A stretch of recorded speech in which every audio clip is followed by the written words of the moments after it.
This is Kashif याकूब। क्या आपने कभी अपने आप को ऐसी सिचुएशन में पाया है जिसमें आप अनकंफर्टेबल हुए हो, आपके साथ डिस्क्रिमिनेशन की गई हो, या आप किसी भी हॉस्टाइल इंसिडेंट में डायरेक्ट टारगेट रहे हो, and the situation was that toxic that it affected your daily life productivity and wellbeing? क्या आपने अपने आप को किसी ऐसी सिचुएशन में पाया है? ये बहुत अनफॉर्चुनेट है, लेकिन फिर भी हमें हर ऑर्गेनाइजेशन में ये सब कुछ देखने को मिलता है।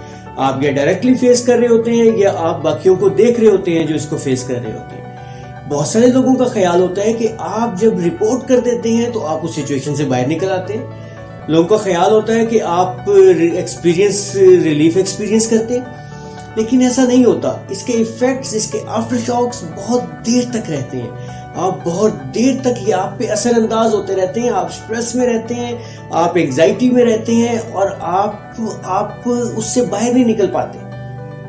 आप इसका वेट कैरी करते रहते हैं बहुत लंबे अरसे तक। मैं आपसे 3 एग्जांपल्स शेयर करता हूँ। एक प्रोफेशनल सर्विसेज की मैनेजर थी लैला ने टॉक्सिक इवेंट फेस किया, उसको राशिस्ट कमेंट उसने फेस किए, लेकिन उसने डिसीजन लिया कि वो उसको रिपोर्ट नहीं करेगी और उसने डिसाइड किया कि वो अपनी जॉब स्विच कर लेगी। उसको जॉब स्विच करते करते 16 माह लग गए और फिर उसको ये गिल्ट फील हुआ कि उसको रिपोर्ट करना चाहिए था, क्योंकि अगर वो रिपोर्ट कर लेती तो उसके बाद आने वालों को फायदा हो जाता। यस, दूसरे नंबर पे एग्जांपल है आशा की। आशा एक लॉयर होती है और उसे सेक्सुअल हरासमेंट फेस करना पड़ती है।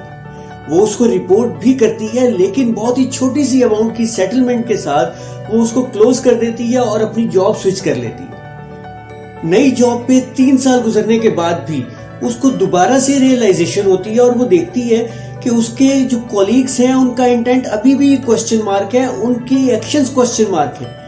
तो वो उस सब सिचुएशन पे उसको लगता है कि अब शायद वो दोबारा उसी सिचुएशन में जा रही है और वो सब कुछ दोबारा फेस करने लगी। तीसरे नंबर पे एग्जांपल है ग्लोरिया की। ग्लोरिया एक पब्लिक ऑफिशियल होती है, पब्लिक सीनियर मैनेजर होती है और उसको प्रमोशन में डिस्क्रिमिनेशन फेस करना पड़ती है और कहा यह जाता है कि उसकी वजह से, उसके जेंडर की वजह से उसको प्रमोशन नहीं दी गई। वो उसको रिपोर्ट करती है, उस रिपोर्ट करने की वजह से उसकी प्रमोशन तो हो जाती है, वो केस जीत भी जाती है, लेकिन 5 साल बाद भी वो स्ट्रेस और एंजाइटी में होती है। व्हाई? क्योंकि उसके कॉलीग्स अभी भी उसकी लॉयल्टी को क्वेश्चन मार्क करते हैं और उसको रियलाइज करवाते हैं कि she was not fit for it. तो किसी भी टॉक्सिक इवेंट के बाद 4 फेजेस होते हैं माय फ्रेंड, जिसको आज हम डिस्कस करेंगे। यस, वो 4 फेजेस कौन से होते हैं? सबसे पहले तो आपको डिसाइड करना होता है वेदर टू रिपोर्ट और not. Yes, number 2 the crucial of reporting. Number 3 phase है कि आप हीलिंग प्रोसेस क्या है। Yes, after shocks to healing. And number 4 पे बात करेंगे from bounce back to come back. जी, आज की डिस्कशन 4 फेजेस पे डिपेंड करेगी। ये थोड़ी सी लंबी वीडियो है, आप चैनल को सब्सक्राइब जरूर कर लें ताकि आपके लिए जो तमाम इंटरेस्टिंग कंटेंट ऑफिस इनसाइट के रिलेटेड, ऑर्गेनाइजेशनल बिहेवियर के रिलेटेड लेके आया जाता है वो आप तक टाइमली पहुंच सके और आप उस एक्सपीरियंस से फायदा उठा सके। राइट, तो सबसे पहले हम बात करते हैं पहले फेज पर। पहला फेज है डिसाइड वेदर टू रिपोर्ट और नॉट। जी देखिए, सबसे पहले तो हमें यह समझना होगा कि एचआर का फंक्शन क्या है, एचआर का रोल क्या है। Yes, it is to provide safe and healthy environment to each individual who is working in the organisation. लेकिन एचआर की एफिशिएंसी हर ऑर्गेनाइजेशन में वेरी कर रही होती है, हर ऑर्गेनाइजेशन में डिफरेंट होती है, क्योंकि वो बहुत सारी चीजों पर डिपेंड कर रही होती है। लाइक ऑर्गेनाइजेशनल कल्चर पे डिपेंड कर रही होती है कि ऑर्गेनाइजेशन में एचआर के इश्यूज को किस तरह से डील किया जाता है। राइट, तो आपको अपने आप से कुछ क्वेश्चंस करने होंगे जब आप डिसाइड कर लें कि आपने टॉक्सिक इंसिडेंट को रिपोर्ट करना है। तो सबसे पहले अपने आप से पूछें, how does your organisation handle HR issues? क्या कोई क्लियर मैकेनिज्म्स मौजूद है रिपोर्ट करने के? रिपोर्टिंग प्रोसेस मौजूद है? आज से पहले जो भी एचआर इश्यूज हुए हैं, जो भी इस तरह के केसेस हुए हैं, उनको किस तरह से हैंडल किया गया था, उन पे क्या रिस्पॉन्स था? राइट, और क्या आपके क्लेम को प्रॉपरली इंटेरोगेट किया भी जाएगा या नहीं किया जाएगा। इन सारे क्वेश्चंस के जवाब से आपको रियलाइज होता है कि आपको रिपोर्ट करना चाहिए या आपको रिपोर्ट नहीं करना चाहिए। Number 2 question in this phase कि what is the outcome that you are seeking out of that reporting. जी, आप रिपोर्ट करके क्या आउटकम लेना चाहते हैं? आप चाहते हैं कि सिर्फ आपको सुना जाए, आप चाहते हैं कि आपकी रिपोर्ट आगे तक जाए, आप चाहते हैं कि कोई पनिशमेंट दी जाए, या आप कोई कंपनसेशन चाहते हैं, आप कोई फाइनेंशियल कंपनसेशन चाहते हैं, आप किसी और तरह की कंपनसेशन चाहते हैं, या आप चाहते हैं कि डिसिप्लिनरी एक्शन ही हो और आप उस बंदे को फायर ही करवाना चाहते हैं। राइट, जो भी आउटकम आप सोच रहे हैं दैट इज वेरी इंपॉर्टेंट, क्योंकि वो आपको पोटेंशियल बेनिफिट्स और पोटेंशियल रिस्क असेस करने में मदद देगी। Number 3 question in this phase, first phase का तीसरा क्वेश्चन है कि आपको सपोर्ट है, do you have support of your team, of your council. जी, क्या आपको आपकी टीम सपोर्ट कर रही है, आपका सुपरवाइजर सपोर्ट कर रहा है, क्या कोई है जो HR इश्यूज को, HR पॉलिसीज को अंडरस्टैंड करता है, लीगल अंडरस्टैंडिंग है उसके पास और वो आपको सपोर्ट भी कर रहा है, आपको गाइड भी कर रहा है। देखिए, अगर आपके पास सपोर्ट है, आपकी टीम, आपका सुपरवाइजर आपको सपोर्ट कर रहे हैं और आपके साथ जो एक्शन हुआ है वो भी इलीगल है, तो बहुत क्लियर चांसेस हैं कि आपको सुना भी जाएगा और आपके क्लेम को अंडरस्टैंड भी किया जाएगा, इंटेरोगेट भी किया जाएगा। और अगर कंसेंसस मौजूद नहीं है तो बहुत क्लियर चांसेस हैं कि आपकी बात नहीं सुनी जाएगी। सो देखिए, जब भी टॉक्सिक इंसिडेंट्स होते हैं ये बहुत चैलेंजिंग भी होते हैं, बहुत डिस्टर्बिंग भी होते हैं और बहुत स्ट्रेसफुल भी होते हैं, लेकिन इसको हैंडल करते हुए ऑर्गेनाइजेशंस में सर्कमस्टांसेस टू सर्कमस्टांसेस डिपेंड कर रहा होता है कि आप डिसाइड करें कि आपको रिपोर्ट करना है या नहीं करना। आप देखते हैं कि आपकी ऑर्गेनाइजेशन में पहले क्या प्रोसीजर्स हैं, क्या उस रिपोर्टिंग पे कुछ होता है, आपकी आउटकम, आप डिजायर्ड आउटकम क्या है आपकी, और उसके बाद आपको सपोर्ट है कि नहीं है। याद रखें कि आपकी मेंटल हेल्थ बहुत इंपॉर्टेंट है, आपकी जॉब, किसी भी जॉब से आपकी मेंटल हेल्थ ज्यादा इंपॉर्टेंट है। So reach out, seek support and decide whatever is best for you. जो भी आपके लिए बेस्ट है वो डिसाइड करें। जी, because you matter, your experience matter and your mental health matter. Yes, अब हम मूव करते हैं नेक्स्ट फेज की तरफ, फेज 2। जी, क्रूशिबल ऑफ रिपोर्टिंग। क्या आप सोचें, आप इमेजिन करें कि अगर आप किसी चीज पे साइलेंट रहते हैं, किसी इंसिडेंट पे साइलेंट रहते हैं, तो उसके बाद उसके नतीजे क्या होंगे? What will outcome of that staying silent? अपने आप को इमेजिन करें कि अगर आप वाइब्रेंट होते हैं और आप वॉइस ऑफ चेंज बनते हैं तो उसके क्या इफेक्ट्स होंगे। राइट, यहां मैं आपसे एग्जांपल शेयर करता हूं एना की। एना एक एडवर्टाइजिंग एजेंसी में एम्प्लॉय थी। एना को रैशेस कमेंट्स फेस करना पड़ते हैं और वो उसको रिपोर्ट करने का फैसला करती है। वो उसको रिपोर्ट करने के लिए जाती है, लेकिन जैसे ही वो HR के पास जाती है, HR उससे पूछता है कि do you have any proof, क्या आपने कुछ रिकॉर्डिंग की है, क्या आपके पास कोई डॉक्यूमेंट है, ये किस टाइम पे हुआ, किस वक्त हुआ, उस वक्त इर्द-गिर्द कौन था, आपने फौरन बात किस किस को बताया। राइट, ये सब क्वेश्चंस किए जाते हैं, उसके पास कुछ नहीं होता। तो सबसे इंपॉर्टेंट एडवाइस होगी कि जब भी आप डिसाइड करें to report, document and document. तो कैसे करें डॉक्यूमेंट? क्योंकि वो सारा तो वर्बली हो रहा है। क्या आप वीडियो रिकॉर्डिंग कर लें, ऑडियो रिकॉर्डिंग कर लें, या फिर आप क्या कर सकते हैं, आप जब भी ऐसा कोई इवेंट हो, write it down as it happens. फौरन लिखें क्या हुआ, किसने बात की, किसने क्या कहा, किससे बात आपने की, किसको आपने सबसे पहले बताया, किस टाइम हुआ, किस टाइम क्या क्या हुआ। Write it down and send an email to your. इससे क्या होगा, जब आप अपने आप को ईमेल करेंगे तो आपके पास टाइम रिकॉर्ड आ जाएगा।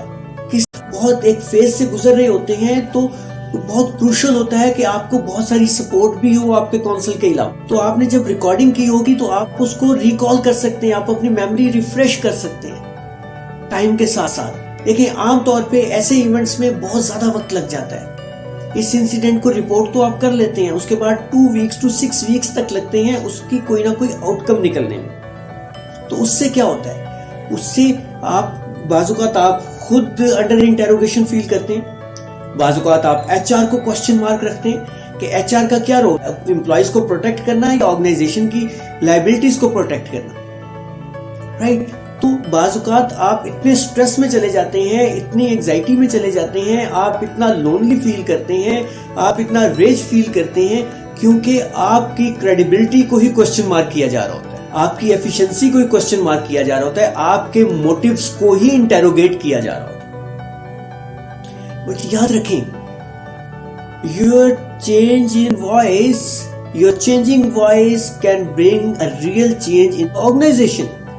आप थोड़ी सी करेज के साथ ऑर्गेनाइजेशन के एनवायरनमेंट को बेहतर कर सकते हैं, अपनी ऑर्गेनाइजेशन को इम्प्रूव कर सकते हैं और बहुत सारे पॉजिटिव चेंज ला सकते हैं। हो सकता है कि एना की तरह आपको बहुत सारी हर्डल्स फेस करना पड़े, बट नो वरीज, आप उसको स्ट्रेटेजी के तहत उस हर्डल्स को फेस करके आप अगर करेज के साथ खड़े रहते हैं तो बहुत सारे लोगों को फायदा होने वाला है आपकी करेज के साथ, राइट। अब हम मूव करते हैं फेज 3 की तरफ। आपने पहले डिसाइड कर लिया आपको रिपोर्ट करना है या नहीं करना। अगर करना है तो फिर आप सेकंड फेज पे आ गए, द क्रूशिबल ऑफ रिपोर्टिंग। अब थर्ड फेज है from after shocks to healing. जी, आमतौर पे फौरन रिकवरी नहीं होती। What is true recovery? आमतौर पे बहुत टाइम लगता है लोगों को रिकवर करने में। आफ्टर शॉक्स आते रहते हैं, बहुत सारी डिस्टर्बेंस रहती है, आप एग्जाइटी में रहते हैं। हम पीछे थोड़ा सा जाते हैं, जो स्टार्ट में मैंने एग्जांपल शेयर की ग्लोरिया की और ऐशा की, वही हम रिकॉल करते हैं। इन दोनों ने रिपोर्ट किया, इन दोनों ने टॉक्सिक इवेंट्स रिपोर्ट किए, लेकिन उसके बावजूद वो स्ट्रेस में भी गई, वो एग्जाइटी में भी गई, उन्हें फ्रस्ट्रेशन भी हुई, वो एग्जॉस्ट भी हुई और उनको आफ्टर शॉक्स भी काफी अरसे तक रहे। आशा और ग्लोरिया जैसे बहुत सारे लोग बाद में इस सोच में चले जाते हैं, सेल्फ डाउट में चले जाते हैं कि what was the worth of that reporting. उन्हें रिपोर्ट करना भी चाहिए था या नहीं करना चाहिए था, राइट। इस तरह की बहुत सी एग्जांपल्स आपको मिलती हैं। तो ऐसी सूरत में क्या करना चाहिए? आपको ऑर्गेनाइजेशन से बाहर भी सपोर्ट देखनी है, आपको ऑर्गेनाइजेशन से बाहर भी हेल्प देखनी है, राइट। आप क्या कर सकते हैं? किसी एडवाइजर से, आप कोचेस से, आप थेरेपिस्ट से या आप काउंसिल से ऑप्शन शेयर कर सकते हैं कि आप क्या क्या रोल प्ले कर सकते हैं या आपको नेक्स्ट मूव क्या लेना है, किस तरह से आपको अगला मूव लेना है। इस तरह की बहुत सारी ऑप्शन। ज्यादातर कोचेस ऐसी सूरत हाल में ज्यादा हेल्पफुल होते हैं क्योंकि कोचेस ऑर्गेनाइजेशंस में डायरेक्ट एक्सपीरियंस कर चुके होते हैं और वो देख रहे होते हैं कि आगे किस तरह से मूव करना है, आपको बेहतर गाइड कर सकते हैं about your next step, right. और आप क्या कर सकते हैं? आप ग्रीफ और लॉस को प्रोसेस करने के तरीके ढूंढें। यस, बहुत जरूरी है कि आप ग्रीफ और लॉस को प्रोसेस करें, क्योंकि जब आप टॉक्सिक इवेंट को रिपोर्ट करते हैं तो बहुत सारी स्ट्रेस भी बिल्ड हो रही होती है। उस स्ट्रेस बिल्ड होने के साथ साथ आपको कहीं ना कहीं उसको मैनेज करना है। तो आप अपने आप को फिजिकल एक्टिविटी में एंगेज कर सकते हैं, आप नेचर के करीब जाके, आप टाइम ऑफ लेके, आप थेरेपिस्ट के साथ सेशंस करके उन इमोशंस को मैनेज कर सकते हैं, उन इमोशंस को कंट्रोल कर सकते हैं। एक ऐसा जर्नी है जिसमें बहुत सारी अनएक्सपेक्टेड इमोशंस हैं और चैलेंजेस हैं, लेकिन एक्सटर्नल सपोर्ट लेकर, एक्सपीरियंसेस को शेयर करके, लॉस और ग्रीफ को प्रोसेस करके आप आफ्टर शॉक्स को मैनेज कर सकते हैं और हील अप कर सकते हैं। फेज 4 की तरफ मूव करते हैं। फेज 4 है from bounce back to come back. जी देखें, आप टॉक्सिक इवेंट के एक तरफ से दूसरी तरफ तक पहुंचना इट्स नॉट इजी प्रोसेस। बहुत सारा टाइम लगता है, हर एक की अपनी पेस होती है। फॉर एग्जांपल फेज 1 में आपको 1 दिन से लेके 6 महीने तक लग सकते हैं। फेज 2 में 2 वीक्स टू 6 मंथ्स तक लग सकते हैं। फेज 3 में 6 मंथ टू 2 इयर्स तक लग सकते हैं और फेज 4 में 2 इयर्स प्लस, राइट। देखिए, हीलिंग प्रोसेस आसान नहीं है, लेकिन ऐसी बहुत सारी सक्सेस स्टोरीज मौजूद हैं कि जिन्होंने सक्सेसफुली ओवरकम किया, जिन्होंने सक्सेसफुली कम बैक किया। फॉर एग्जांपल, हम एग्जाम्पल लेते हैं एक ऐसी लीडर की जिसने हैरासमेंट के इशू को रिपोर्ट किया और उसके बाद खुद ही ऑर्गेनाइजेशन भी छोड़ दी क्योंकि कंपनी ने उस पर एप्रोप्रिएट एक्शन नहीं लिया। आज वो खुद एक सोशल इम्पैक्ट ब्रांड चला रही है और अपना कल्चर डेवलप कर रही है जिसमें बिहेवियर मैटर करता है। दूसरे नंबर पे हम एग्जांपल लेते हैं एक सीनियर लॉ फर्म पार्टनर की। उसने खुद एडवाइजर्स की और थेरेपिस्ट की हेल्प ली, लेकिन आज वो एक कम्युनिटी हेड कर रही है जिसमें लोगों को टॉक्सिक इंसिडेंट्स पे गाइड भी कर रही है, हेल्प भी कर रही है, उनकी आवाज भी सुन रही है और उनको गाइड भी कर रही है कि उन्हें आगे किस तरह से मूव करना चाहिए, राइट। या तीसरे नंबर पे हम एक एग्जांपल लेते हैं एक नॉन प्रॉफिट बिजनेस मैनेजर की कि जिसने अपने पे होने वाला केस, अपने पे होने वाला incident, toxic incident, harassment and racism को रिपोर्ट किया और उसके बाद उसको ऑर्गेनाइजेशन छोड़नी पड़ गई, बल्कि उसको फायर कर दिया गया। लेकिन उसका केस 2 साल बाद और सॉलिड हो गया जब 12 लोगों ने सेम हैरासमेंट के केस रिपोर्ट किए अगेंस्ट द सेम मैनेजर। तो ऑर्गेनाइजेशन ने उस लीडर को तो निकाला ही निकाला, साथ ही अपने पूरे प्रोसेसेस भी बदले जिसकी वजह से ताकि ऐसा दोबारा इंसिडेंट ना हो और कोई क्लेम कोई करे, रिपोर्ट करे तो उसको सीरियसली लिया जाए। यहाँ पे मैं आपसे शेयर करता हूँ एक हार्वर्ड बिजनेस स्कूल की लीडरशिप इनिशिएटिव की कोच जिनका नाम है लक्ष्या ग्रेशिया।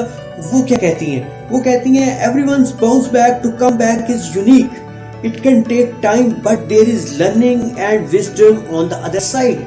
जी, जो भी है एट द एंड आप जब इस पूरे प्रोसेस से गुजरते हैं तो आप उस लर्निंग और विजडम को अंडर अप्रिशिएटेड नहीं कर सकते। That has its own unique value. आखिर में ज्यादातर लोगों का यह ख्याल है कि कम बैक करना ज्यादा इंपॉर्टेंट था उस आउटकम से जो आपने पहले इमेजिन की थी आउटकम, राइट। क्योंकि उससे आप और स्ट्रांग हो जाते हैं और आप ज्यादा बेहतर और एम्पैथेटिक लीडर बन के सामने आते हैं। So remember, recovery is not sprint, it's a journey that is a marathon. तो आप ये जरूरी नहीं है कि आप कितनी जल्दी वहां तक पहुंचे हैं, ये इंपॉर्टेंट है कि आप कितने स्ट्रांग हुए हैं, आप में कितनी रेजिलियंस डेवलप हुई है, आप कितने बेहतर लीडर बने। So remember, you are not alone on this journey. Let your bounce back be your come back. ये थी जी आज की डिस्कशन जिसमें हमने बात की थी कि टॉक्सिक इंसिडेंट्स क्या हैं और वर्क प्लेस पे आप किस तरह से हील अप कर सकते हैं। जी, आज के आर्टिकल का टाइटल था how to heal after a toxic incident at work. ये मैंने आर्टिकल लिया था हार्वर्ड बिजनेस रिव्यू से। ये पब्लिश हुआ था 27 नवंबर 2023 को इसी साल और इसकी ऑथर थी दीपा पुरुषोत्तमन। और ये आर्टिकल बहुत ही इंटरेस्टिंग था। Hope this was helpful for you.